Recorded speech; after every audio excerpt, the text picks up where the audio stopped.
குறைந்த அளவு தேர்ச்சி பெற்ற மாவட்டங்களை இப்போது நாம் பார்க்கலாம்.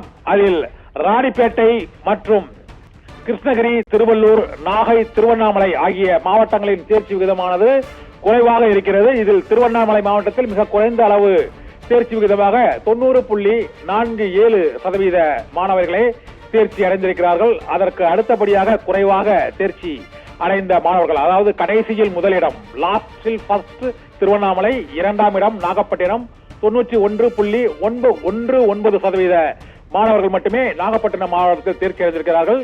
சென்னைக்கு மிக அருகில் உள்ள திருவள்ளூர் மாவட்டத்தை பொறுத்தவரை தேர்ச்சி விகிதமானது மிக குறைந்த அளவில் இருக்கிறது, 91.32%. மிக குறைவாக தேர்ச்சி பெற்ற மாவட்டங்களில் திருவள்ளூர் மாவட்டம் கீழிருந்து மேலாக 3வது இடத்தை பிடித்திருக்கிறது. சென்னைக்கு தலைநகரமாம் சென்னைக்கு மிக அருகில் உள்ள திருவள்ளூர் மாவட்டத்தில் 91.32% மாணவர்களே தேர்ச்சி அடைந்திருக்கிறார்கள். கிருஷ்ணகிரி மாவட்டத்தில் 91.87% மாணவர்களே தேர்ச்சி அடைந்திருக்கிறார்கள்.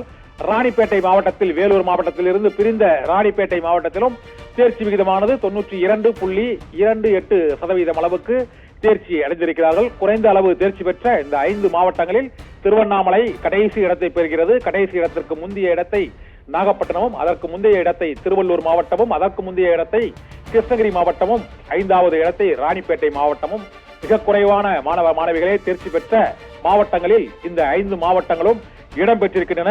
முதலிடத்தை திருப்பூர் மாவட்டமும், இரண்டாம் இடத்தை சிவகங்கை, ஈரோடு மாவட்டங்களும் பங்கிட்டுக் கொண்டுள்ளன. இந்த முறை சிவகங்கை மற்றும் ஈரோடு. 3ஆம் இடத்தை அரியலூர் மாவட்டம், மிக அதிக மாணவ மாணவிகள் தேர்ச்சி பெற்ற அரியலூர் மாவட்டம் 3ஆம் இடத்தையும், கோயம்புத்தூர் மாவட்டம் 4ஆம் இடத்தையும் பெற்று அந்த முதல் 4 இடத்தை கைப்பற்றி உள்ளன.